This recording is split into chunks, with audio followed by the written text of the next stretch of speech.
acho que alguns de vocês me conhecem, meu nome é Andrés, né, eu sou médico psiquiatra, sou especializado em psiquiatria da infância e adolescência, trabalho na AMA, né, desde 2013, desde 2015 eu sou o responsável técnico, né, aqui pela AMA também, atendo aqui no Cambuci, na unidade de Parelheiros também, no convênio que a gente tem com o PNEL, o CREAP. E, enfim, como eu sou psiquiatra, a ideia, né, do que eu vim trazer para vocês é falar sobre aspectos psiquiátricos relacionados ao autismo. Então, eu tinha preparado, na verdade, eu já tinha dado uma aula ano passado, não sei se alguns de vocês estavam, sobre atualizações psicofarmacológicas, né, sobre tratamentos medicamentosos, novidades e tal. Inicialmente, a ideia era focar um pouco nisso de novo. A Ana Maria me falou que acho que algumas mães manifestaram interesse por alguns outros tópicos que não só tratamento medicamentoso, então eu tentei traçar um panorama geral, deixei um pouquinho para o final alguma coisinha sobre medicação. Vamos ver se vai dar tempo aí também, tá bom? Bem, então, primeiro eu vou falar sobre o conceito do autismo, e a ideia é falar sobre o histórico, né, do conceito, e a nosologia, né, e a noção do termo autismo como uma doença, e como que ela é classificada, e como que ela é diagnosticada. Antes disso, eu vou falar um pouco da etimologia da palavra. A origem da palavra vem do grego, né? Aftos, que está escrito, deixa eu ver se aqui está apontando. Aftos, né? Em grego se escreve autos, autos. Em grego significa o pronome pessoal, né? Eu e ele. Esse ele, em grego, se falaria aftos. Pode significar algumas outras coisas, né? Esse microfone, né, aftos, micrófonos, poderia ser também. E tem um terceiro significado em grego, significa, em inglês, acho que tem um termo melhor, self, né, então significa próprio, si mesmo, por si mesmo, engloba tudo isso. Dessa palavra vem a palavra autonomia, né, de aftos e nomos. Nomos é lei. Deixa eu apontar aqui, né, essa parte nomia. Então seria lei própria, vai traduzindo diretamente, significa aquela, né, liberdade, ato de funcionar de maneira independente. Isso vale para um país autônomo, uma região autônoma, uma pessoa autônoma. Na filosofia, a gente tem esse conceito de autonomia como uma capacidade de tomar decisão de uma maneira não coercitiva, né? não forçada, não imposta por alguém. Eu coloquei de propósito a questão da autonomia, porque é um ponto que a gente conversa, né? Pensa, discute, se preocupa bastante, né? Como profissional da saúde, imagino como, né, pais e mães mais ainda, sobre, né, a autonomia do filho. É interessante pensar que a origem dos termos, né, autonomia e autismo é a mesma. Autismo, né, inicialmente, quando foi cunhado esse termo, eu vou falar um pouquinho do histórico disso, significaria, né, excessivamente absorto em si mesmo, né, esse sufixo ismo, né, indica, enfim, em inglês, em português também, um conjunto, um sistema de pensamentos, né, religião. Então, a gente tem cristianismo, islamismo, budismo. Você pode ter sistemas políticos, né, capitalismo. Você pode ter questões de doenças, né, o hipotiroidismo, que é um funcionamento insuficiente da tireoide. Você pode ter o sadomasoquismo, enfim.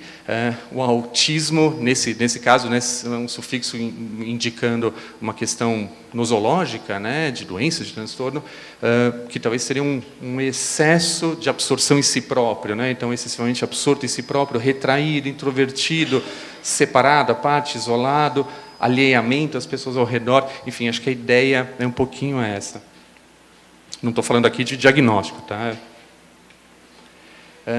O termo autismo aparece na literatura médica científica pela primeira vez em 1908.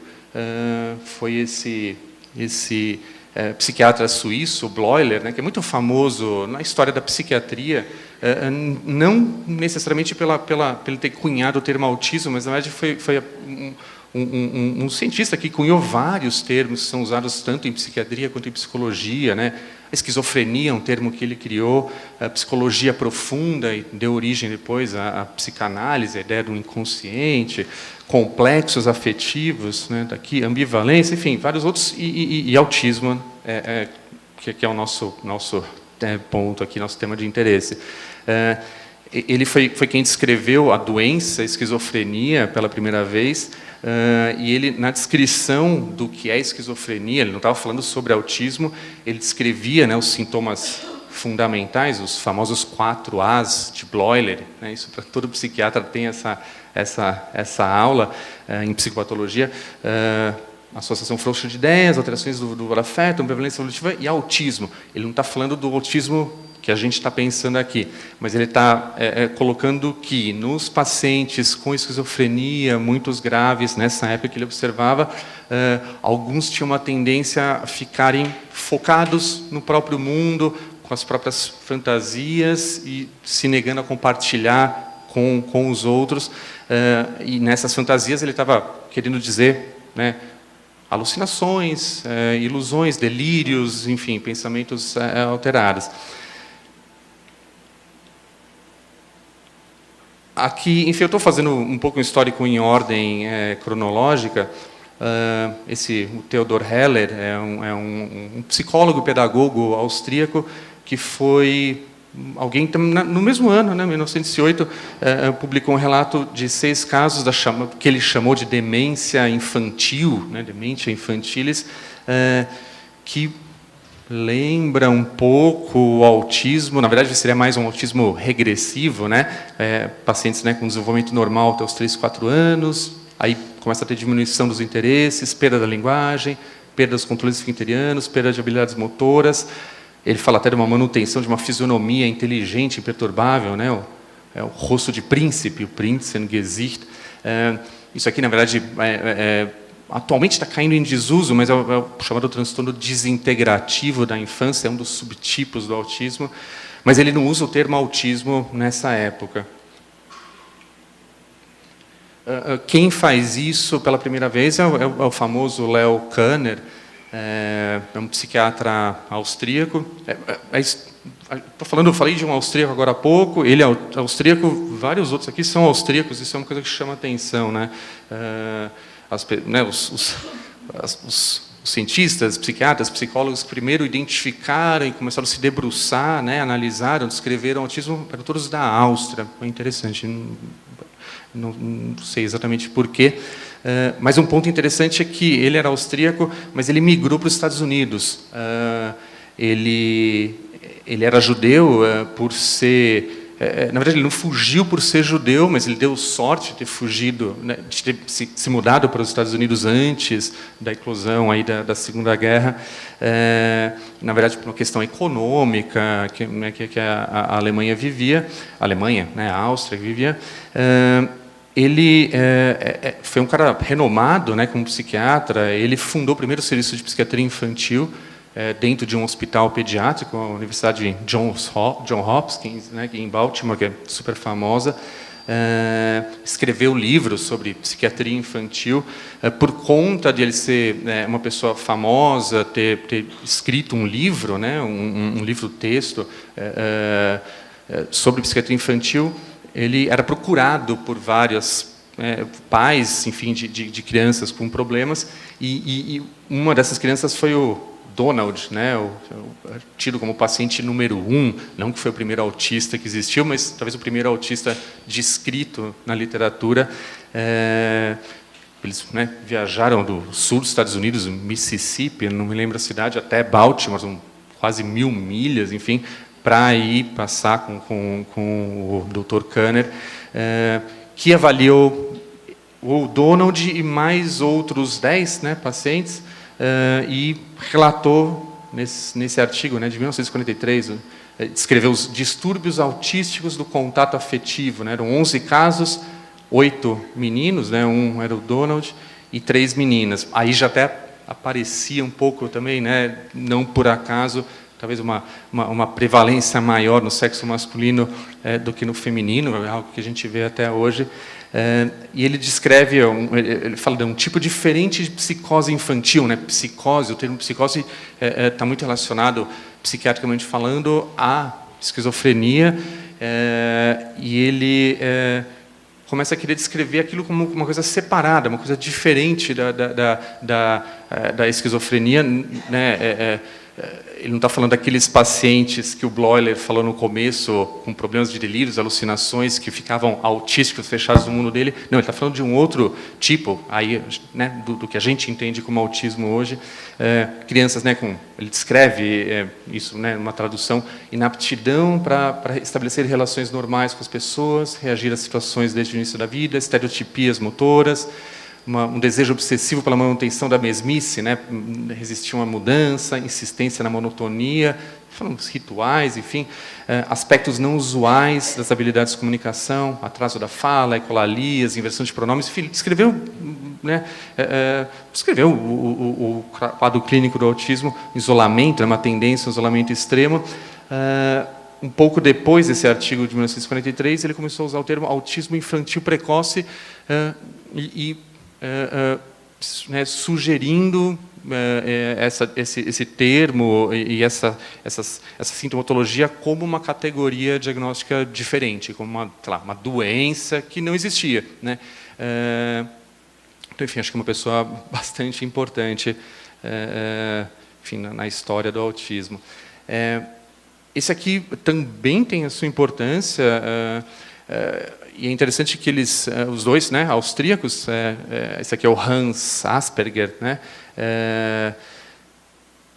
ele também, ele na verdade era um pediatra, não era psiquiatra, neurologista, mas atendia bastante pacientes com problemas, né, de atrasos, deficiências mentais, epilepsia, e começou a se debruçar sobre pacientes que ele começou também a usar esse termo autista, né, para esses comportamentos que observava.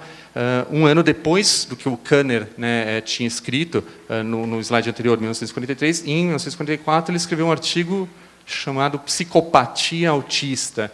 Esse termo psicopatia, enfim, acho que é algo que não cabe hoje em dia, a gente usa o termo psicopata de uma outra maneira, mas o que ele queria descrever era, na verdade, ele começou a descrever um subtipo dos pacientes autistas, né, que ele observava, um tipo especializado, vamos dizer, que tinha uma ausência de empatia, ou seja, uma dificuldade de entender o próximo, se colocar no lugar do próximo, inabilidade para fazer amizades, inabilidade é uma dificuldade muito grande, chamados diálogos unilaterais, enfim, só talvez quando só um fala e talvez não ouve direito o outro, ou quer impor, né, a sua fala.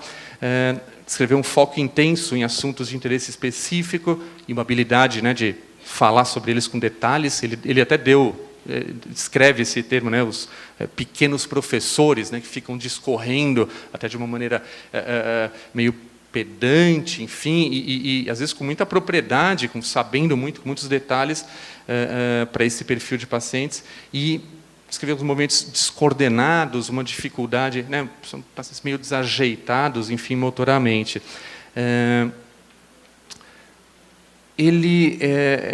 Enfim, essa descrição veio depois da origem ao termo, né, da síndrome de Asperger, só que por conta dele ser austríaco e ter permanecido na Áustria, diferente do Kanner, que migrou para os Estados Unidos, ele escrevia em alemão, enfim, e ele escreveu bastante, mas isso ficava limitado à comunidade científica alemã, enfim, de língua alemã, né, Alemanha, Áustria, Suíça, no máximo, e por isso ele ficou meio que desconhecido por muito tempo, fora daquele meio, diferente do Kanner, que estava nos Estados Unidos, enfim, que tinha uma visibilidade muito maior.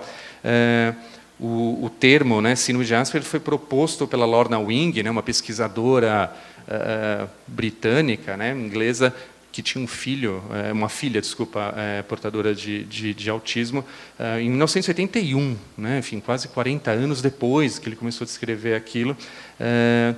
A tradução desse artigo dele para o inglês só veio em 1991, enfim, quase 50 anos depois, pela Uta Frith, que era uma alemã radicada na Inglaterra. Um ponto interessante é que tem essa possibilidade, essa dúvida, sei lá, de que talvez ele próprio fosse portador da síndrome que ele, né, que veio ganhar o nome dele, né, que o Asperger era Asperger, enfim, tinha características dos pacientes com síndrome de Asperger.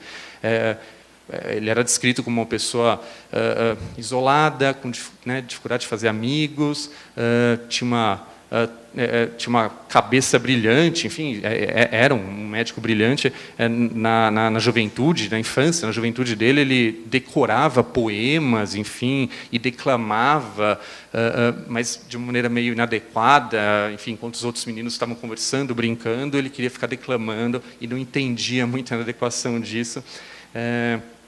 Enfim, é um ponto.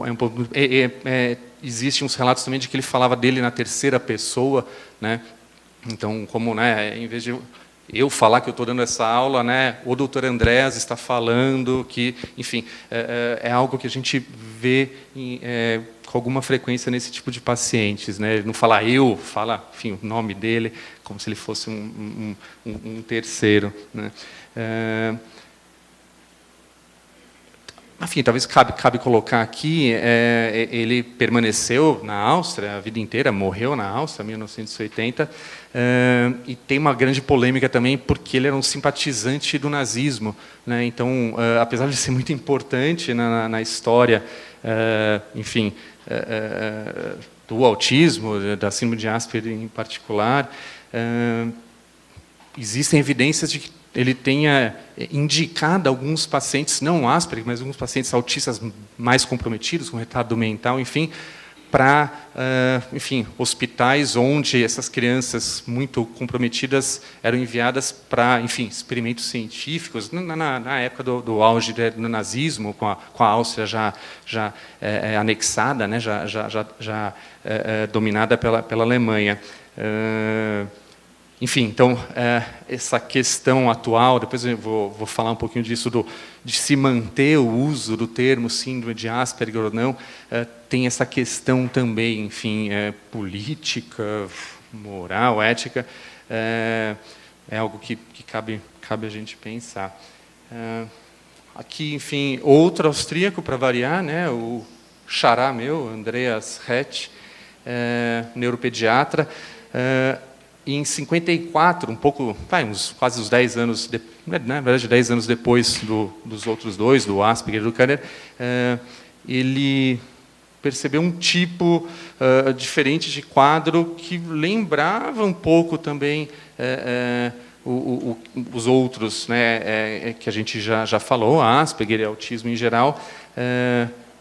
Na verdade, ele teve um dia que tinha, acho que, duas meninas, né, na sala de espera do consultório, duas meninas que chamaram a atenção dele, que tinham um comportamento igual, de ficar torcendo a mão, né, repetidamente, e ele foi, enfim, conversar, enfim, tirar histórico, e o histórico de desenvolvimento das duas era parecido. Depois ele foi levantar os prontuários dele e descobriu que ele tinha mais outras 4 meninas, né, todas com um perfil parecido. E aí, em 66, ele publica um artigo, são os relatos desses casos, descrevendo, né, um quadro de desenvolvimento normal até os 6 meses de idade, né, nessas meninas, a partir desses mesmos, a desaceleração, né, do crescimento do perímetro cefálico, enfim, né, o crânio começa a não crescer, não é que diminui, mas não cresce tanto quanto se deveria, né, parece que ele dá uma estacionada, vai parando em relação ao resto do corpo. Em determinado momento, uma perda do uso intencional das mãos, então aquela função da mão para pegar, para segurar, para apontar, isso vai se perdendo e vai sendo substituído por movimentos manuais estereotipados, né? Essas estereotipias são características, né, depois do que veio a ser conhecido como a síndrome de Hetsch, de torcer, de apertar, esfregar, bater palmas, como se fosse lavar a mão, ficar lavando para as mãos, isso repetidamente, né, várias e várias e várias vezes, quase compulsivamente por dia. Também meninas que acabam tendo um desinteresse por brincadeiras, por jogos, afastamento do convívio social, enfim, aí aqui alguns, né, sintomas aí também, né, bem peculiares do autismo. Outras questões de distúrbios respiratórios, problemas de coluna, né, cifose, escoliose, começa a ter deformações. Enfim, ele escreveu a síndrome de Rett, que veio a ganhar o nome dele um pouco depois, só em 83. Ele escrevia também em alemão, como Asperger, enfim, se alguém não viesse a traduzir, falar, talvez ia ficar, enfim, esquecido, tal. Um médico sueco que enfim, tinha contatos, enfim, com a cena científica de língua alemã, escreveu um artigo em inglês sobre casos que ele também via no consultório dele, na Suécia, e por publicar esse artigo em inglês numa revista de neurologia bastante conceituada, enfim, de bastante circulação, chamou a atenção, e ele, né, nesse mesmo artigo, sugeriu que essa síndrome recebesse o nome, né, de síndrome de Rett, em homenagem a quem tinha primeiro descrito lá na Áustria. Enfim, falar um pouquinho mais né, acho que esses foram os primeiros descritores das síndromes, e vou falar um pouquinho de como que isso depois gerou os diagnósticos e como que a gente, né, caracteriza e define os critérios. Enfim, a partir dos anos 60, começaram a estudar bastante, isso no mundo inteiro, não só na Europa, né, Estados Unidos, principalmente, começaram a perceber que o autismo tinha evidências, era um transtorno cerebral, neurológico, de origem neurobiológica, presente desde a infância. Começaram a pesquisar e viram que dava para encontrar. Você via casos, né, similares em todos os países, grupos socioeconômicos, étnico-racionais que investigaram. Isso não era uma coisa isolada na Áustria, enfim, não era uma coisa, né, endêmica, só acontecia na Áustria, na Alemanha, enfim, não. No mundo inteiro tinha o mesmo perfil, lógico, com algumas características diferentes, mas, enfim, você via tudo isso, todo esse mosaico, Asperger, autismo geral, Rett, distribuídos no mundo inteiro. Só em 78 que um psiquiatra inglês propôs uma definição, efetivamente, do autismo. De novo, a gente falou, né, dessa descrição do Kanner, do Asperger, mas até essa época não existia a ideia do autismo como um diagnóstico. Eram propostas, mas não era nada oficializado. Então, digamos, o autismo não existia como um diagnóstico. Era classificado como um subtipo das psicoses, né, das esquizofrenias infantis. Então, o Hutter sugeriu, né, uma descrição de atraso, desvios sociais, não só em função de um retardo mental, ou seja, não era só por conta de um retardo mental, enfim, tem pacientes com deficiência mental que podem ter esses atrasos, não, que ele coloca não, tem pacientes sem retardo mental, ou pacientes que, apesar do retardo mental, não teriam tanto atraso de desvio social, então era uma coisa diferente de um retardo, de uma deficiência mental. Problemas de comunicação, também ele frisava, né, novamente, não só em função de um retardo mental que pudesse estar associado ou não, comportamentos incomuns, né, comportamentos estereotipados, maneirismos, e início antes dos 30 meses de idade, né, 2 anos e meio. Enfim, e aí, finalmente, em 1980, foi quando o autismo começou oficialmente a existir, vai, como uma doença, como um transtorno, né? Até então não existia. Existia, obviamente, mas não era diagnosticado como tal, né?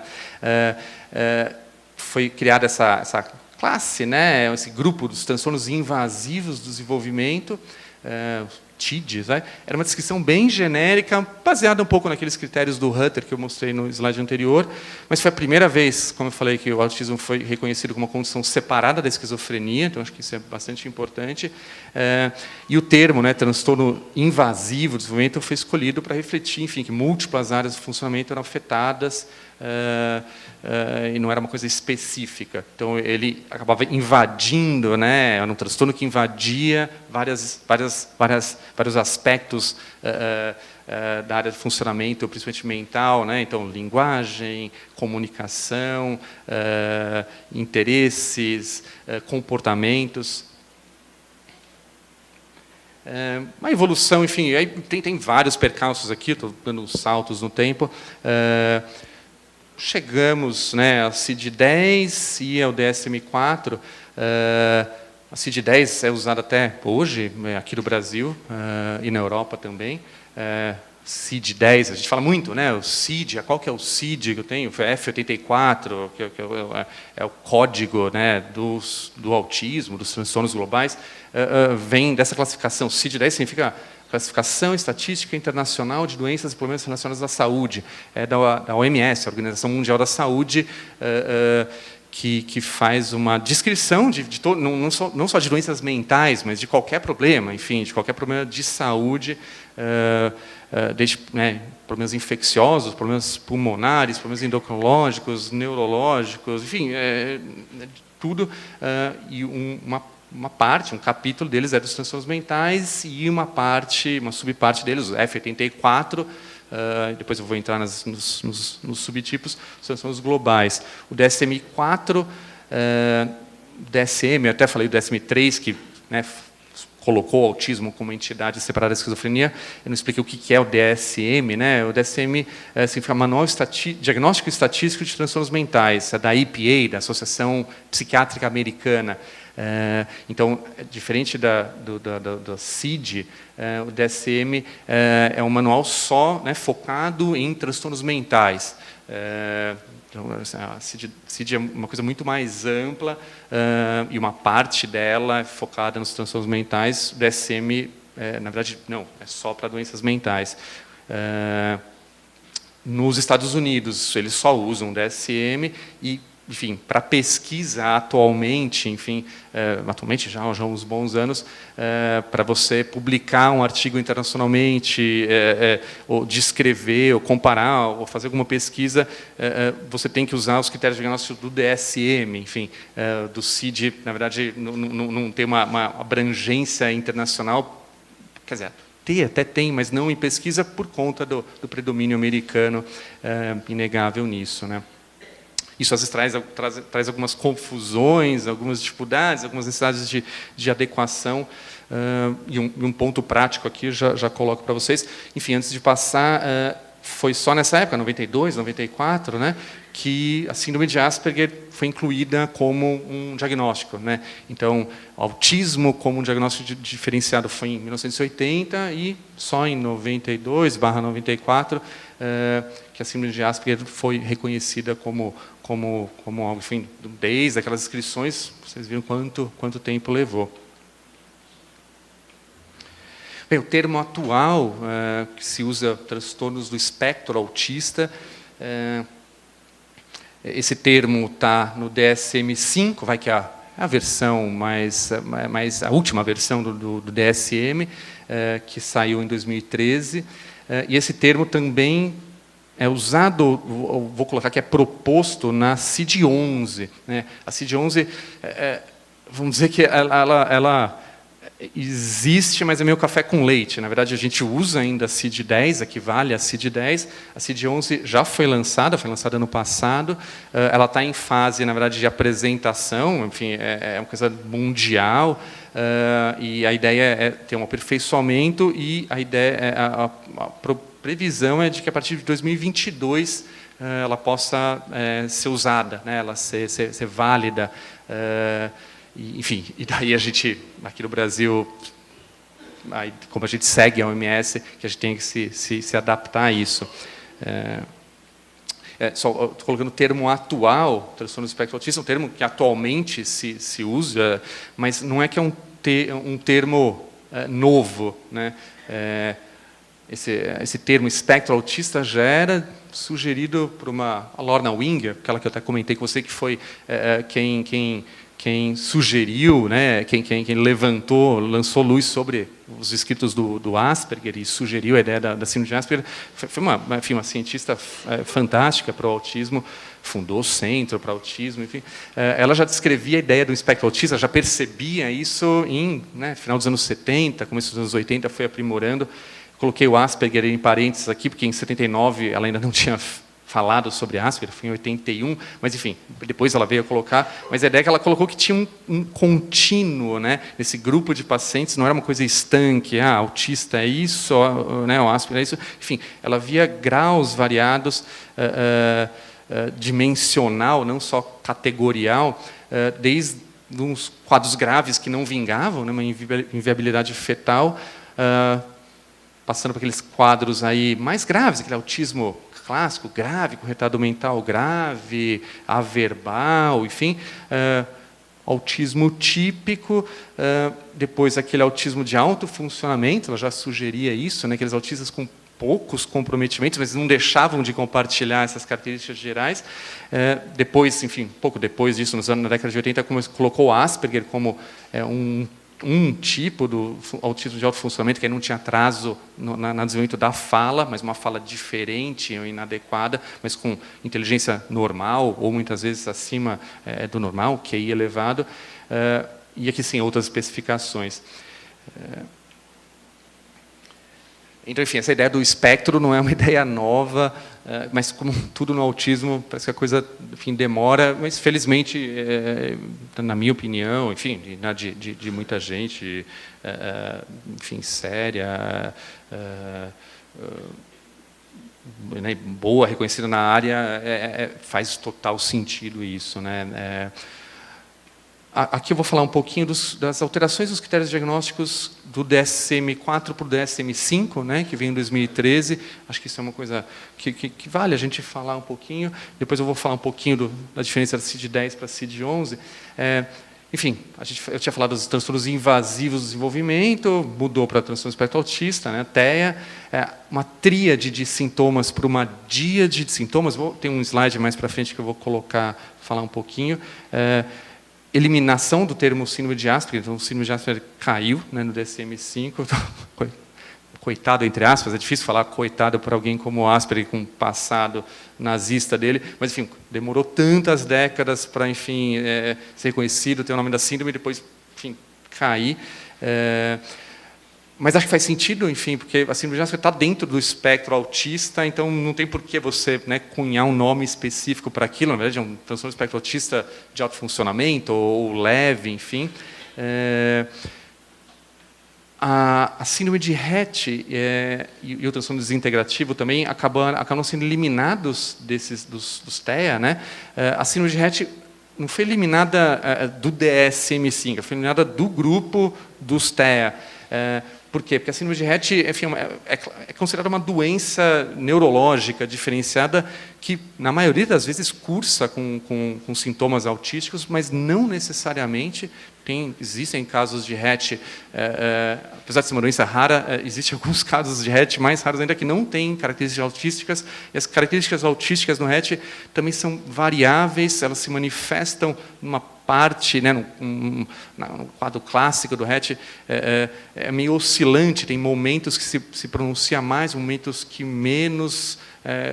Ao longo das últimas décadas de vida desse tipo de paciente, os sintomas autísticos tendem a se amenizar ou até sumir. Obrigado. Enfim, então, na verdade, existe a síndrome de Rett no DSM-5, mas ela não é categorizada como um transtorno do espectro autista. Você pode, no DSM-5, diagnosticar as duas coisas. Então, você pode diagnosticar uma menina que tenha as características da síndrome de Rett, os critérios diagnósticos, enfim, e também como sendo portadora de um transtorno do espectro autista, se for o caso, como é a maioria. Assim como a gente faz com autismo e epilepsia. Não é todo autista que tem epilepsia, muitos têm, a maioria tem. Enfim, então, ele pode ter um diagnóstico de autismo e epilepsia. Então, a ideia é que a síndrome de Rett não faz sentido, ela não está no grupo do espectro autista, porque a questão central do síndrome de Rett não é necessariamente autismo, apesar de ter uma comorbidade muito grande. Enfim, aqui algumas firulas, enfim, acho que talvez não cabe pensar. Esse 7 eu acho importante, a inclusão do critério de gravidade, acho que isso é uma coisa bastante interessante. E, enfim, deixa eu pular aqui. Aqui, para explicar aquela questão da tríade, né? Tinha a tríade de sintomas clássica, aquela Lorna Wing, de novo, que eu já citei, foi ela que sugeriu a chamada tríade de Wing. Eram, né, os 3 sintomas, vamos dizer, cardinais: o déficit na interação social, déficit na comunicação e padrão de interesses restritos e comportamentos repetitivos. E, para o DSM-5, os 3 viraram 2, né, uma tríade virar uma díade. Então, eles juntaram, na verdade, a questão da sociabilidade, da comunicação numa coisa só, né, o déficit na comunicação social, enfim, pensando que a linguagem, enfim, no ser humano é usada primordialmente para, enfim, se comunicar, para interagir. Então, é difícil separar uma coisa da outra. E, enfim, padrão de interesses restritos, comportamentos repetitivos, isso continua. Então, aqui foi uma ideia, mais ou menos, de como que estão, né, essa bola maior, enfim, são os TEA, né, são os transtornos do espectro autista, que engloba um autismo leve, autismo moderado, autismo grave. Você tem umas intersecções, tem uns quadros que ficam difíceis, às vezes fala moderado grave, moderado leve. Dentro dos leves, né, o Asperger entra aí, não tem mais esse nome, mas, enfim, é um subtipo dos leves. RET caiu fora, o desintegrativo, que é muito mais raro, enfim, a antiga síndrome de Heller também saiu. Saúde. E aqui tem uma proposta de um novo transtorno de comunicação social, enfim, uma dificuldade de comunicação social que não autística, mas, enfim, acho que não cabe muito falar disso. Acho que eu vou ler um pouquinho os critérios diagnósticos, acho que é importante para você, né? Então, pela DSM-5, você, né, diagnosticar um transtorno do espectro autista, tem que atender, obrigatoriamente, né, tem que preencher esses 3, esse primeiro critério e mais outros 2, né, 1, 2, que eu vou mostrar no próximo slide. Esse primeiro, déficits persistentes na comunicação social, nas interações clinicamente significativos, manifestado pelos seguintes: déficit na comunicação não verbal e verbal, falta de reciprocidade social, incapacidade de desenvolver e manter relacionamentos com seus pares apropriadamente, né, para o nível de desenvolvimento. Então, esse é 1. 2, enfim, então, nesse 1 foram falados, enfim, as questões, né, de sociabilidade e comunicação. No 2, né, a díade, a segunda parte da díade, os padrões restritos e repetitivos de comportamentos, interesses, atividades. Pode ter um desses 2, né, estereotipias ou comportamentos verbais estereotipados ou comportamento sensorial em comum, uma dificuldade, né, de sentir, de não sentir dor, ou ter uma hipersensibilidade a barulhos, né, que a gente vê comumente aí, né, na clínica. B, aderência excessiva a rotinas, ficou uma crase errada aqui, e padrões de comportamentos ritualizados. C, interesses restritos. E para você, né, caracterizar, diagnosticar, o terceiro critério, né, os sintomas devem estar presentes na primeira infância, mas aí que eles dão uma brecha, né, podem não se manifestar plenamente, até que demandas sociais ultrapassem as capacidades limitadas. Ou seja, tem pacientes mais leves, principalmente, que talvez não se perceba tanto isso e vão levando até que, enfim, uma certa idade, ou na escola, ou enfim, na adolescência, às vezes até na idade adulta, quando, né, começam a ser mais exigidos socialmente, isso acaba aparecendo. A gente vê casos aí de Asperger, casos leves, que são só diagnosticados na idade adulta, às vezes até o próprio paciente que lê e fala, não, acho que eu sou assim, e procura, né? Não é incomum. Antigamente, no DSM-4, na CID-10 tem isso, né, os critérios, os sintomas têm que aparecer obrigatoriamente antes dos 3 anos. Aqueles colocam, não, geralmente, né, devem estar presentes na primeira infância, tem questões ali, mas o impacto, a manifestação disso não necessariamente aparece, né? É complicado, né? Sintomas que aparecem depois dos 3 anos, sendo leves, não uma coisa desintegrativa, não ganham o diagnóstico de autismo, deveria ganhar. Acho que eles têm esse cuidado aqui. Parece uma filigrana boba, mas faz muita diferença às vezes, na prática, né? Sintomas devem causar prejuízos significativos, enfim. eles colocam a possibilidade de especificação, se tem ou não deficiência intelectual associada, se tem ou não deficiência de linguagem, pode estar associado com condição médica, genética, fator ambiental, associado com outro transtorno mental. E aí o critério de gravidade, que eu frisei num outro diagnóstico, transtorno do espectro autista, como é que você... quais são os subtipos, enfim, uma ideia leve, moderada e grave. E eles colocam, não essas palavras, mas como a questão aí da autonomia, que eu trouxe lá no primeiro slide, né?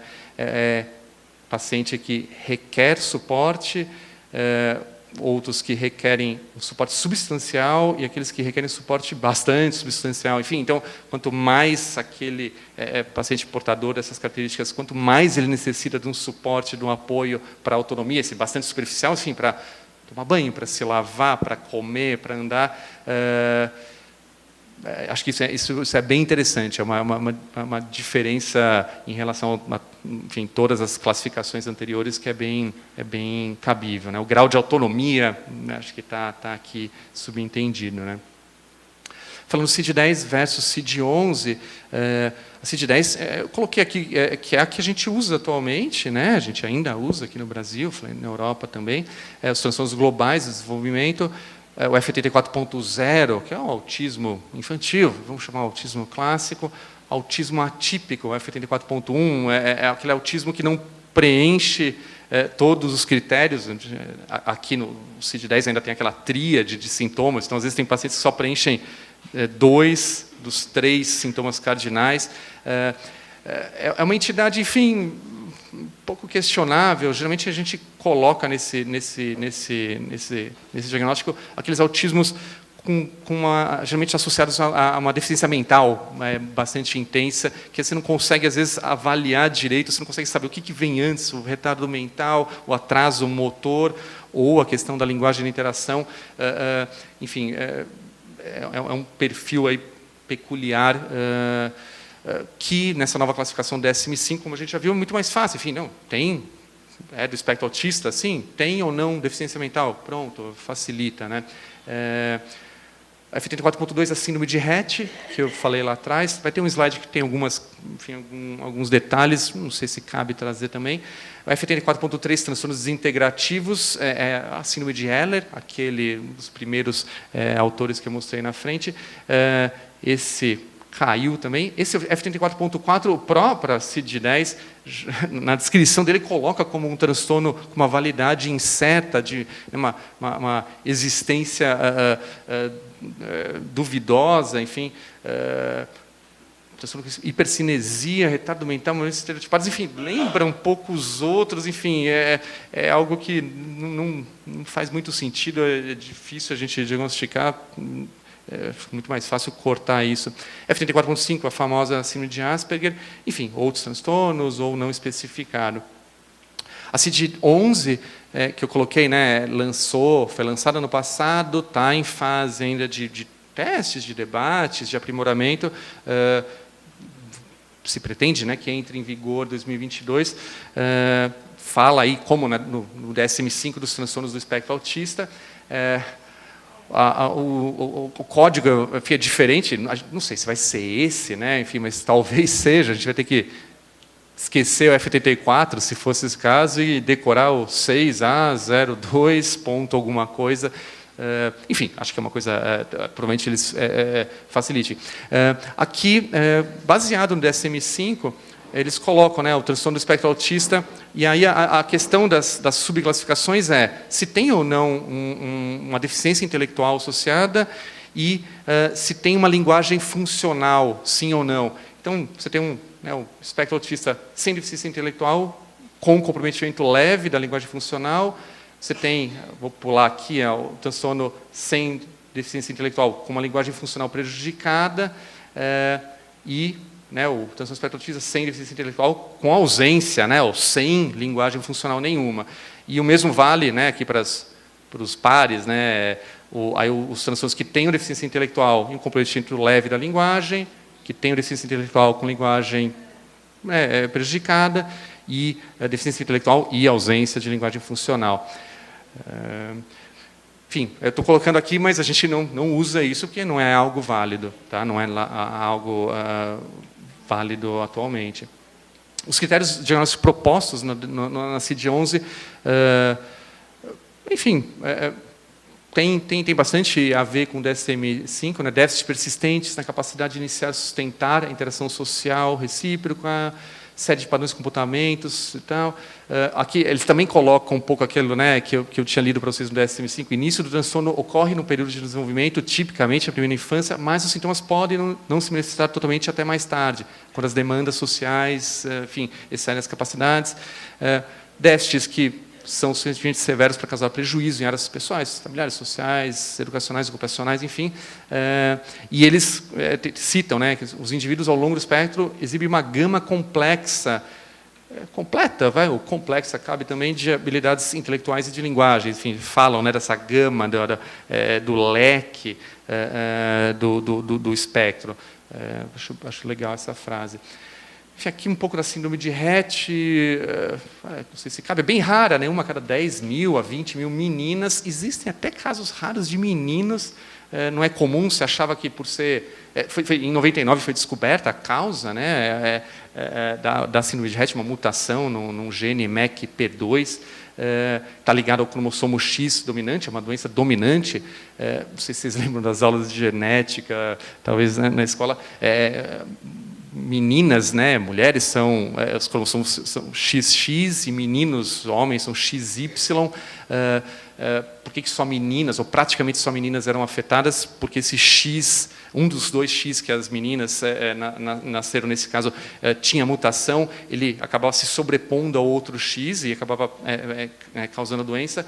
Nos meninos que tinham o azar de herdar esse X com mutação, o Y não dá conta. Na verdade, a maioria dos meninos que nascem, quer dizer, que estariam para nascer com essa mutação, não vingam, não chegam a nascer, acabam sendo, enfim, abortados espontaneamente. São a maioria dos casos incompatíveis com a vida, são muito mais graves. Mas você tem algumas outras alterações genéticas, enfim, que existem casos bem raros. Mas, enfim, não vou entrar muito em questão. A grande maioria são meninas, né? Geralmente tem um retardo mental grave. Aqui tem uma descrição dos estágios, enfim, não vou me aprofundar muito nisso. Aqui o transtorno desintegrativo, F34.3, que eu falei, a antiga síndrome de Heller, que cai fora, né, dessas novas classificações. É algo raro, né, uma para cada 50 mil crianças, é 70 vezes mais raro do que os autistas não regressivos. Esse transtorno desintegrativo, na verdade, se refere ao autismo regressivo, enfim, aqueles que têm um desenvolvimento normal até os 2, 3 anos, e aí começam a regredir. Asperger, enfim, acho que já comentamos aqui, não vou me alongar. Falar um pouco de epidemiologia, não confundir com epidemia. Essa epidemia está interrogada, não é por acaso. Epidemiologia, na verdade, é a descrição da distribuição das doenças em determinados lugares e as características, o tipo de população que acomete, as causas, enfim. Não necessariamente tem a ver com epidemia. Eu coloquei epidemia aqui, já vou explicar por quê. Desde lá do começo, até na descrição do Kanner, até hoje, a gente vê essa prevalência, essa proporção, né, mais ou menos, não é necessariamente assim, mas a proporção é de sexos, né, de gênero. 4 meninos, né, portadores para cada menina, enfim, isso é 4 vezes mais comum no sexo masculino que o feminino, isso desde lá atrás. A incidência, enfim, a quantidade de casos na população, proporcionalmente à população, vem aumentando assustadoramente, né? Então, o primeiro estudo epidemiológico, enfim, publicado, enfim, se tem notícia, foi na Inglaterra, né, para esse Victor Lauter, colocava 4,5 casos, né, de autismos, vamos chamar assim, a cada 10 mil crianças que tinham 8 a 10 anos nessa época. Uma doença rara. Um pouco depois, né, menos de 15 anos depois, a Lorna Wing, de novo, ela fez esse estudo numa universidade em Londres, com uma quantidade bem maior, já colocou 1 a 2 casos a cada 1000 nascimentos, enfim, já bem mais frequente que isso aqui. o CDC, né, o Center of Control, of Disease Control, é tipo a vigilância sanitária, vamos chamar assim, dos Estados Unidos, em 2000, já coloca um caso para cada 150 crianças. Enfim, então, né, de 4 a cada 10 mil para uma a cada 150 é muito, muito mais frequente. E isso aqui eu copiei e colei do site do CDC. Enfim, vai aumentando. Em 2000, né, um caso em cada 150 crianças. Vai aumentando, aumentando. Atualmente, se estima em um caso em cada 59. Então, em cada 59 crianças nascidas, uma seria portadora de um transtorno do espectro autista, né?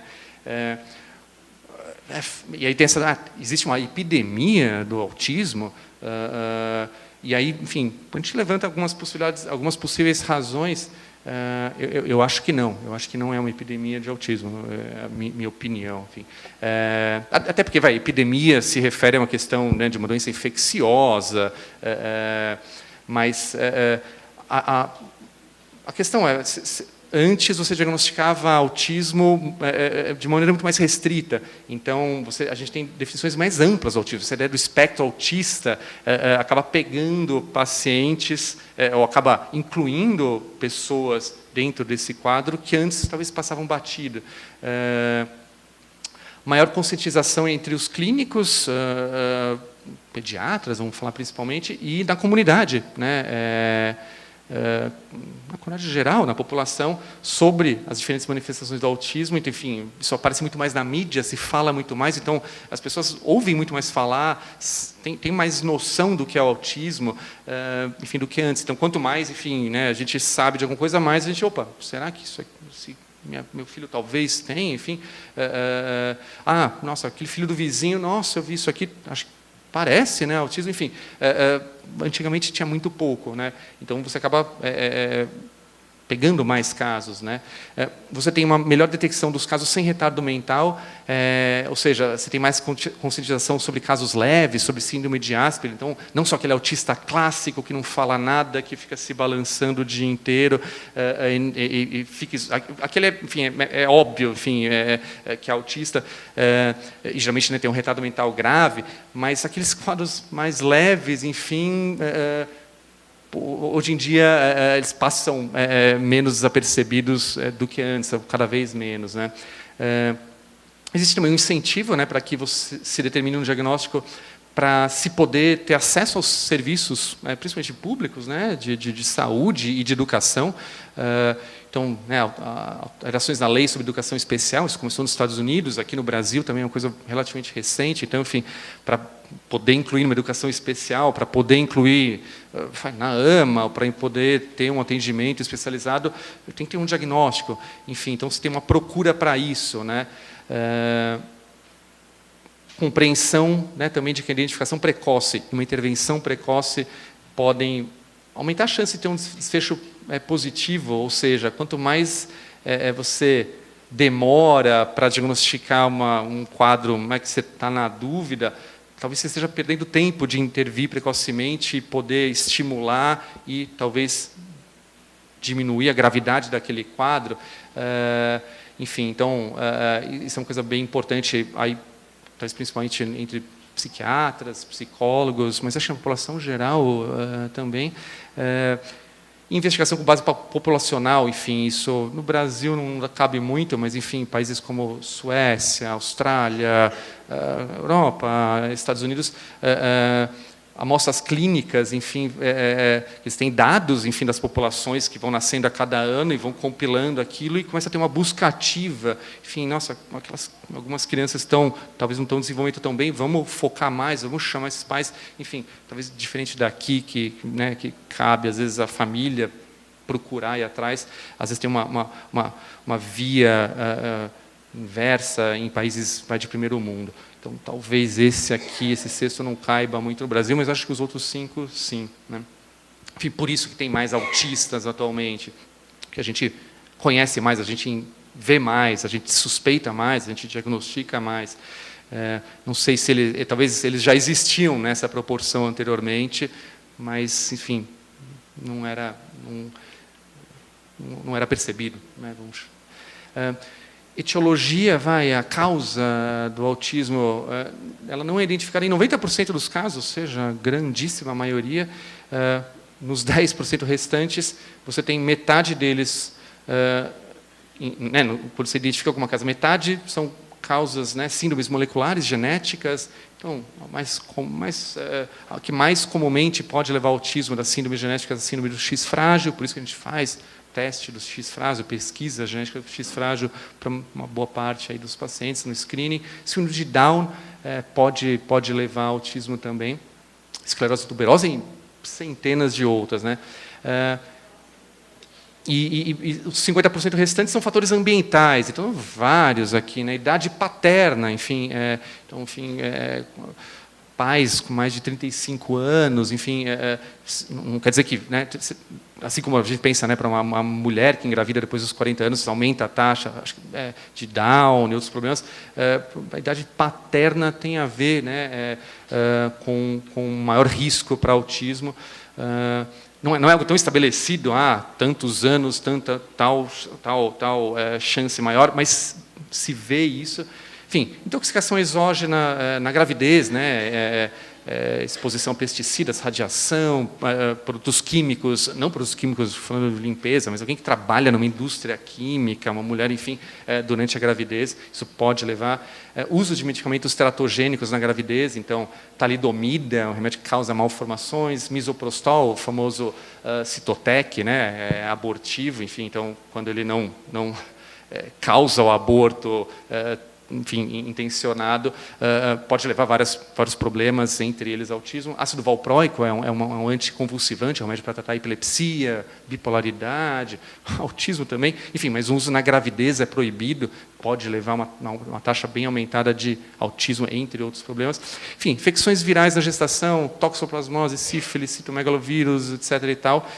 Por isso que é importante pré-natal, se consegue prevenir, ou tratar, ou evitar isso a tempo.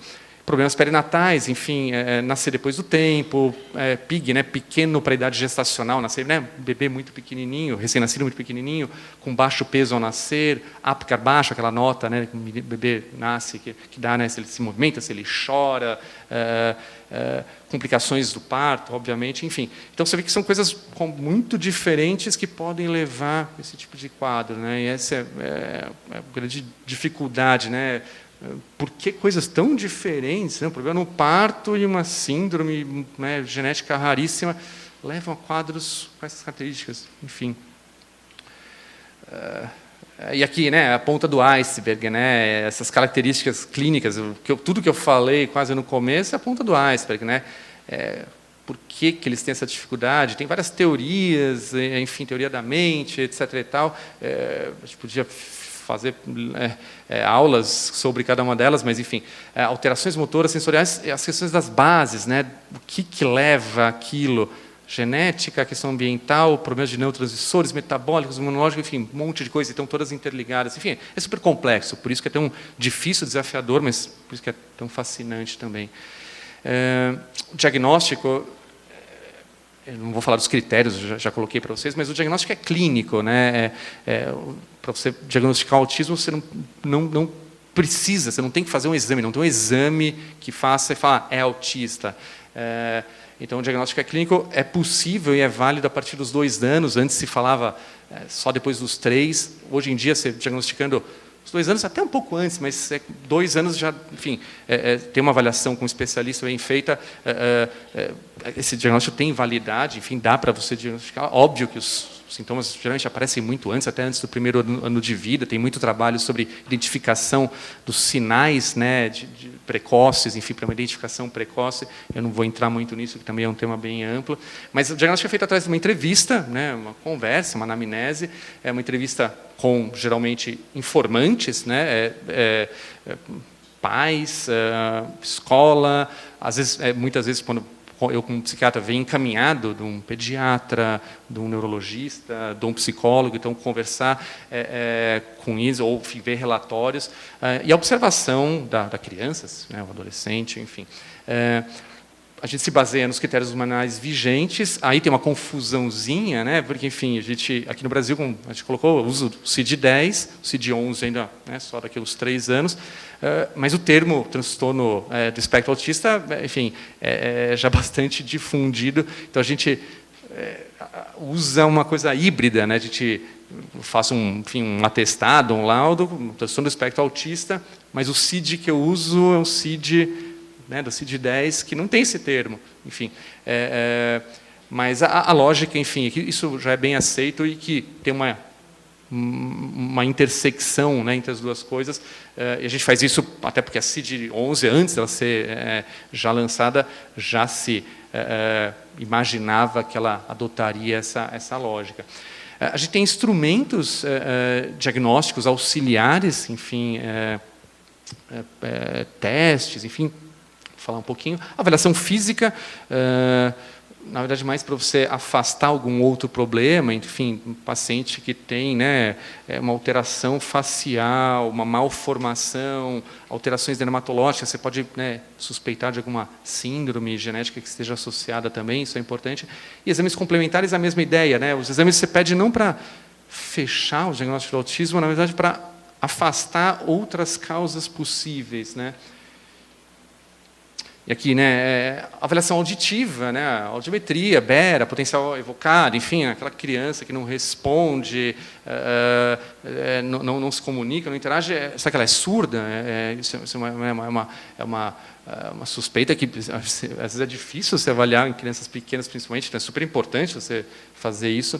Triagem para erros inatos de metabolismo, enfim, são problemas de metabolização de aminoácidos. O teste do pezinho é um que identifica algumas dessas condições. A mais conhecida, talvez, a fenilcetonúria, mas tem centenas delas que podem levar a um quadro de autismo. Isso é importante porque se identifica precocemente, é uma questão de evitar que aquela criança ingira alimentos que contenham aquele tipo de aminoácido que está sendo tóxico, que ele não metaboliza, enfim, é tóxico para o sistema central. Então, você não consegue voltar, né, recuperar o que foi lesado, mas para de lesar. É super raro, mas vale a pena, né?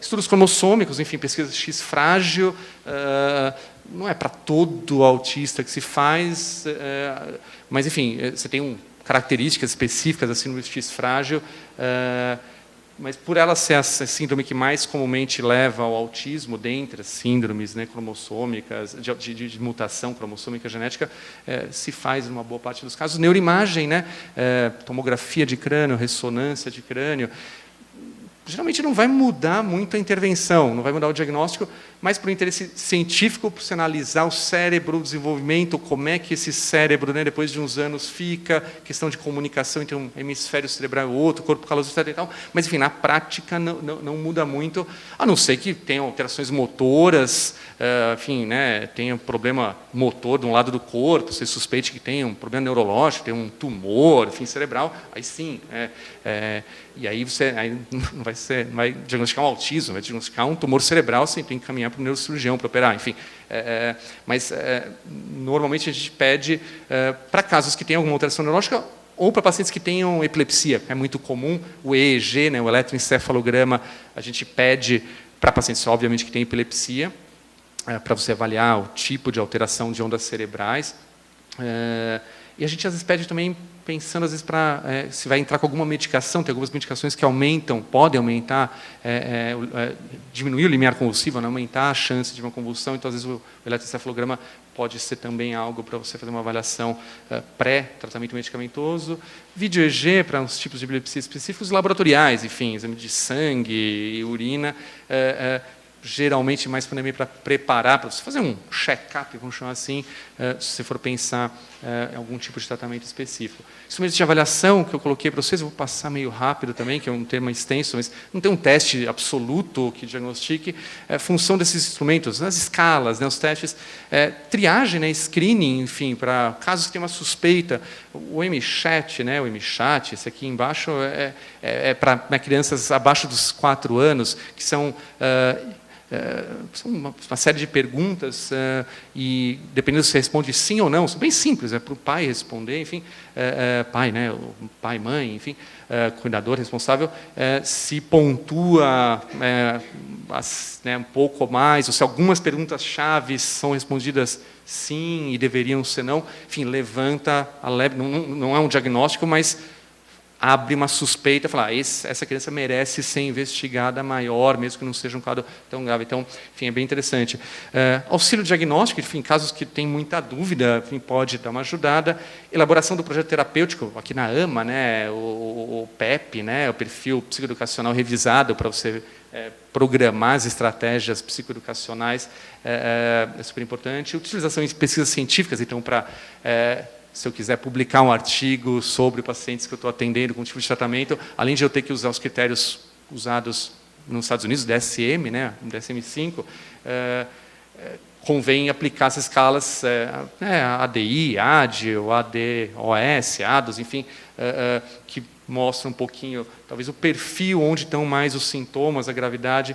Enfim, tem a CARS, ABC, IBC, várias aqui, né? Mas, enfim, não é para diagnóstico, é uma coisa de auxílio, às vezes só alguns casos que tem uma dúvida, mas ajuda muito mais para programação terapêutica, ou uma triagem, uma suspeita, né, e para pesquisa, né.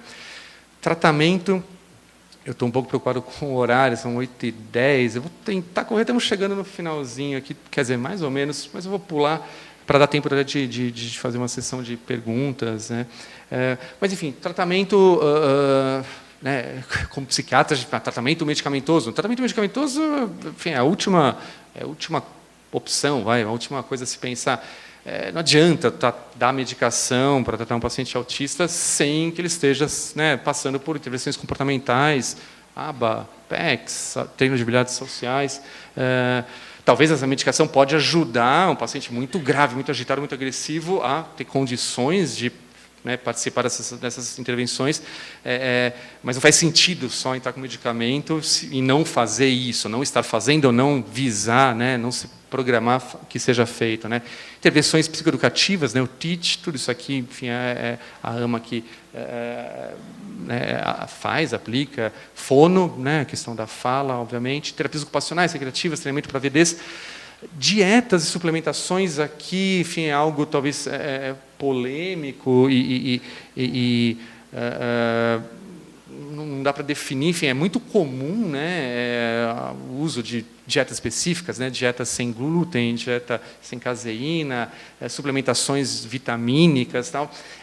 Na literatura científica, assim, não tem nada até hoje, infelizmente, que demonstre que isso faça alguma diferença. A gente tem alguns relatos de casos, a gente vê na clínica, a mãe fala, nossa, eu parei de dar glúten, enfim, melhorou bastante, mas quando você tenta aplicar isso em estudos, não demonstra uma questão significativa. A gente pensa que também você, né, você cortar alguns tipos de alimentos, ou, enfim, da dieta sem necessidade, enfim, se a pessoa, né, tem alérgica ou intolerante à caseína, tal, é óbvio, sim, que não dá. Mas se você não dá, você acaba deixando de dar outras vitaminas, sais minerais, ou você suplementar demais, você dá vitamina, né, metil B12 demais, ômega 3 demais, isso tem os riscos, pode trazer problema, né? Então, tudo que é demais ou de menos pode trazer alguma questão. Então, enfim, é um tema, enfim, bastante, enfim, tem bastante detalhes, questões, mas eu coloquei por último o tratamento medicamentoso, né? Psicofarmacoterapia, o nome mais bonitinho para isso, o tratamento medicamentoso. Os TEA, né, são uma condição heterogênea, não tem um tratamento específico, não tem um remédio específico para tratamento do autismo, a ideia de cura não existe. E a gente usa medicamentos quando você, né, pelos sintomas, né, baseado nos sintomas que aquele paciente, aquele ou aquela apresente, pela gravidade e impacto diário dos mesmos. Tem a questão do tratamento das comorbidades, enfim, uma criança, adolescente, adulto ou autista com epilepsia, enfim, a epilepsia tem que ser tratada. Questão, acho que tem um slide que fala um pouquinho disso. E tem uma questão de, geralmente, enfim, na minha área, a gente trabalha com crianças e adolescentes, tenho pacientes adultos também, né? Um autista faz 18 anos, não deixa de ser autista, mas, enfim, a gente aqui dá uma foca, principalmente na faixa infanto-juvenil. Riscos e benefícios de usar medicamentos psicotrópicos, tem que pesar bem os prós e os contras também, né? Nenhuma medicação é isenta de riscos, tem que se avaliar se vale a pena, ter noção dos riscos, avaliar bem, conhecer aquele paciente, escolher um perfil de medicação que potencialmente tem a maior propensão, enfim, a ajudar e causar o mínimo de efeitos colaterais ou problemas possíveis, né? Enfim, se o paciente tem epilepsia, não vou usar um remédio que sabidamente aumenta o risco de convulsão. Esse é um ponto, né? Comorbidades, né? Comorbidades são, né, outras doenças que aparecem junto com o autismo. Isso é a regra, né? Era até menos esse valor, 70 e não sei quantos, atualmente no site do CDC, só que 83% tem pelo menos uma comorbidade, 2 ou mais, 40%. Então, a exceção é um quadro de autismo que só tem autismo. Eu acho que é um pouco, talvez, exagerado, mas que é mais que metade, com certeza. Principais, retardo mental, 50% a 80% dos casos têm retardo mental. Então, enfim, a maioria dos casos são os casos, né, graves, moderado a graves, ou que requerem muito suporte, enfim. Epilepsia, 1/3, mais ou menos, dos pacientes têm. Então, todo paciente autista tem retardo mental? Obviamente que não. 20 a 50% dos casos não tem. Epilepsia, 70% não tem, mas 30% é bastante coisa, né? Distúrbios do sono é super comum, isso varia um pouquinho do estudo, do lugar, mas de 44% a 86% dos pacientes têm algum problema de sono, não é uma insônia eventual, mas um problema de sono, uma demora para pegar no sono, sono picotado, um sono muito curto, ou espasmos noturnos, pesadelos, enfim, que afetam muito a qualidade de vida do paciente, da família, a capacidade do paciente participar das terapias, da família, enfim. Então, muitas vezes você tem que tratar o distúrbio do sono, que melhora muito a qualidade de vida e a adesão, às vezes, ao tratamento. Comorbidades psiquiátricas, né, problemas psiquiátricos, 10% mais ou menos dos casos têm, né? Os mais comuns são transtornos ansiosos, fobias, medos específicos, toque. O autismo tem aquela questão do comportamento repetitivo, ritualizado, e alguns isso é exageradamente prejudicial, e você compara muito com a questão do toque, né, do transtorno obsessivo compulsivo, que a gente vê, enfim, tem muito cinema, enfim, nas artes, que aparece bem. TDAH, transtorno de déficit de atenção e hiperatividade, depressão, geralmente depressão mais naqueles pacientes leves, aqueles que têm, enfim, talvez uma noção do próprio transtorno, ter uma noção de que são diferentes, que têm uma dificuldade. São pacientes que às vezes podem deprimir, né, disso, baixar a autoestima. Em Asperger é super comum também. Aqui eu vou passar meio rápido, enfim, senão a gente vai passar aí muito tempo. Mas, enfim, as principais classes de sintomas-alvo, né? Que tipo de sintoma no autismo que a gente pensa em tratar quando isso é necessário, quando isso causa um prejuízo, enfim.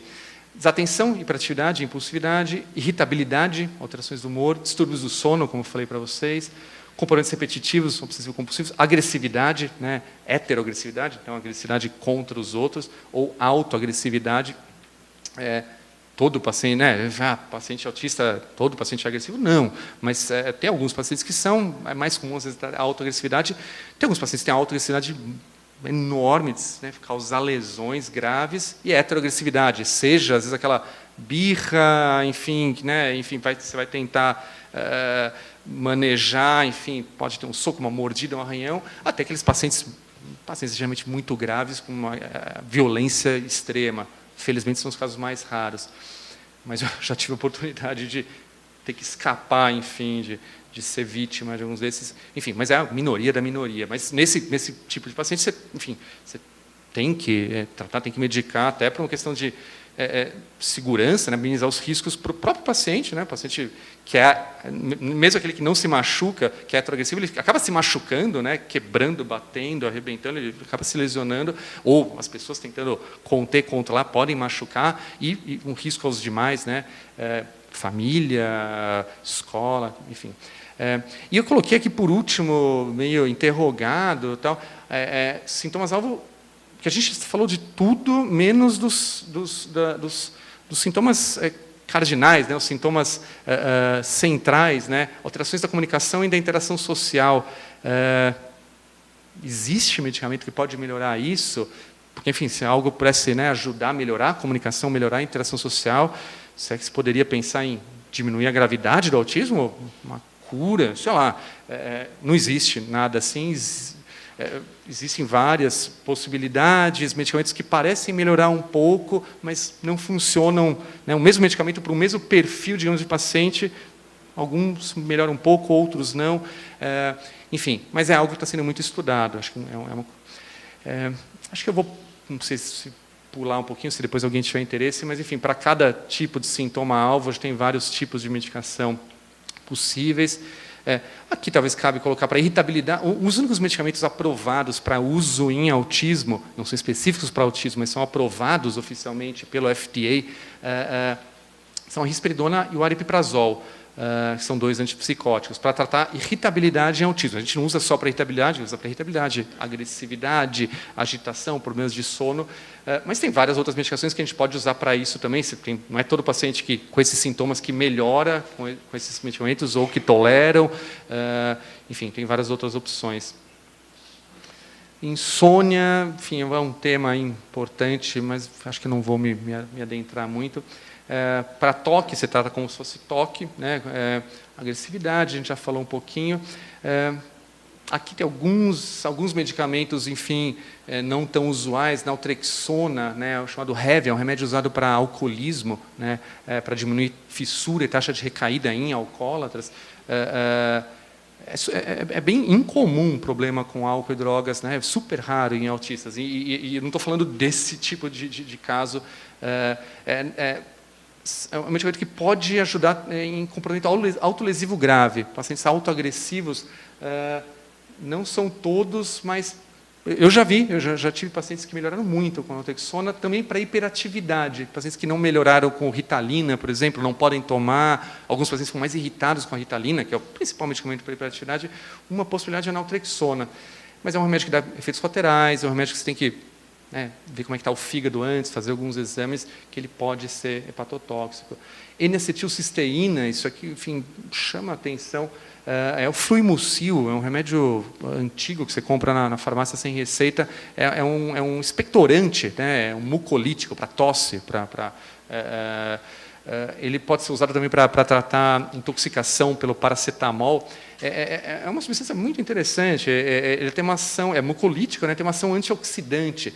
Então ele acaba, na verdade, entre aspas, vai limpando um pouco o fígado, propiciando que a glutationa, que é a principal substância antioxidante do corpo, que ela seja mais produzida, ou enfim, e ajude o fígado a se recuperar e os radicais livres, enfim, decorrentes da oxidação, não fiquem por tanto tempo agindo e causando problemas. Ele tem uma ação, né, no pulmão, obviamente, né, por isso que é um expectorante, no sistema digestivo, e tem em Stanford, né, uma universidade bastante renomada, tem um estudo bem interessante que mostra que ele diminui a irritabilidade significativamente num grupo de pacientes para agressividade, comportamentos estereotipados. Enfim, para autoagressividade também, acho que faltou colocar, né, mais alto do que a heteroagressividade, causa efeitos colaterais. Geralmente é um remédio que dá náuseas, vômitos, diarreia, mas tem pacientes que não tem nada disso. Você tem que usar doses altas. São xaropes, são os sachês. Quando eles toleram, pode ajudar bastante. É um remédio super tranquilo, não afeta o fígado, pelo contrário, ele melhora o funcionamento do fígado. É um remédio que, enfim, é bem tranquilo, bem seguro. Uma coisa bem interessante, né? Memantina é um remédio para a doença de Alzheimer, que se mostra interessante em alguns casos, melhora um pouco a interação social, comunicação, não é em todos, em alguns dá uma piorada na EC, né, efeitos colaterais, alguns parece que deixa uma certa irritação, ativação, mas, enfim, tem alguns pacientes que se dão bem, é algo interessante. Melatonina é um hormônio endógeno, né, produzido pela glândula pineal, tem a ver com, né, quando cai a luz, né, quando o sol se põe, na ausência de luz ele é produzido, a gente produz normalmente, ele ajuda a promover o sono. Também tem umas propriedades antioxidantes, né? Ele aumenta aquela glutationa que eu falei, que é a acetilcisteína, aquele fluimucil aumenta também. Parece que nos TEA, né, enfim, se coloca essas indagações, será que os pacientes, por terem tantos problemas de sono, eles têm uma menor síntese da melatonina, né, eles produzem menos, ou os receptores onde a melatonina age não funcionam tão bem, não respondem tão bem. Enfim, então, repor melatonina é uma possibilidade bem interessante. A gente no Brasil, acho que eu coloquei aqui, ela não é produzida no Brasil, não sei lá por quê. Ela autoriza o consumo, a importação, então você compra pela internet, não é ilegal. Dá para mandar manipular, isso há alguns anos se pode manipular. Mas é uma pena. No Brasil, que é campeão, né, em uso de Rivotril, clonazepam, né, remédios para dormir, tarja preta que viciam, a melatonina, enfim, seria uma coisa muito mais fisiológica, natural, ou derivada de algo natural, com muito menos efeito colateral. Mas, enfim, é algo que vale a pena pensar. Canabidiol, estamos no horário, enfim. Aí é um tema também que merece uma aula só, tem sido muito estudado. O canabidiol é uma das substâncias presentes na planta da maconha, não é o THC, né? O THC é o que produz os efeitos psicoativos, psicodélicos, o barato da maconha, e que pode causar, né, a dependência da maconha, alucinações e tal. O canabidiol tem um efeito inverso, na verdade. Então, muitos estudos têm trazido quando você consegue extrair o canabidiol da planta da maconha e concentrar ela, e deixar o mínimo possível de THC, você não consegue arrancar um do outro, quimicamente isso não é possível, mas, enfim, óleos, sprays, cápsulas, enfim, contendo bastante, né, sendo ricos em canabidiol e com a taxa mínima possível de THC, se mostram úteis para vários tipos de doenças, não é só para autismo, né? Esclerose múltipla, epilepsia, aquelas epilepsias refratárias, né? Pacientes que têm dezenas de crises todos os dias, enfim. Aqui no Brasil ela era proibida, né? Era proibido o canabidiol até 2015, por conta de quadros de epilepsia refratária, né? Então conseguia uma briga, enfim, judicial há muito tempo. É usado para outras doenças, até para esquizofrenia, por exemplo, a maconha, fumar maconha aumenta, né, 3 vezes o risco de desenvolver esquizofrenia. Fumar maconha, né? Mas o canabidiol tem um efeito talvez inverso, ele pode proteger contra a maconha. Na verdade, ele está dentro da planta da maconha, mas tem umas propriedades, não é exatamente o contrário, mas é um efeito que vai contra o que o THC faz. Então, é algo bem interessante, né? Transtorno do estresse pós-traumático e os TEA, né? A dosagem, enfim, é algo interrogado, não se sabe. Se tem cada vez mais utilizado, um problema aqui no Brasil enfim, não é permitir a produção, digamos, por laboratórios. Aqui tem que ser importado, é um processo burocrático chato, é caro para caramba. Tem uma liminar, na verdade, eu não lembro de algum tempo para cá, que permite, na verdade, uma associação no Nordeste que produz localmente. Isso não é ilegal, mas eles não têm, não sabem a concentração, é uma coisa mais ou menos artesanal, então tem uma certa insegurança. Aquele óleo, quanto tem de canabidiol, quanto tem de THC, como você vai prescrever? Mas é algo bastante promissor para o futuro, né? Para quadros graves, para agressividade, para agitação. Ocitocina, enfim, que é a substância ligada a mãe que fica, né, encantada pelo bebê, é a ocitocina que tem um pico, né? Comportamento amoroso, né? o hormônio do amor, é chamado a ocitocina, comportamento pró-social, a empatia, etc. E tal. Tem vários estudos, enfim, e se tentou pensar, olha, se a gente suplementar, enfim, ou dar mais ocitocina para pacientes com autismo ou outros problemas, esquizofrenia ou psicopatia, será que pode ajudar? Enfim, pode dar uma melhoradinha, se esperava mais. Eu, sinceramente, achava que a ocitocina pudesse ajudar mais do que na prática ela ajuda, tanto na uma experiência clínica a gente tem, colegas, quanto na literatura geral. Talvez seja porque é difícil, a ocitocina é muito, ela fica muito pouco tempo, ela é solubilizada muito rápido no organismo, então, para você conseguir fazer com que ela permaneça no organismo e faça um efeito no sistema central, talvez esteja aí um pouco problema, né? São sprays nasais que são usados principalmente, parece que não funciona tão bem quanto se esperaria. Essa medicação, balovaptano, enfim, é uma molécula em estudo, é a primeira molécula em estudo que seria específica para tratamento do autismo. Então, sim, a gente não sabe se vai vingar, algo que está ainda em fase de estudo, ainda não clínico, né?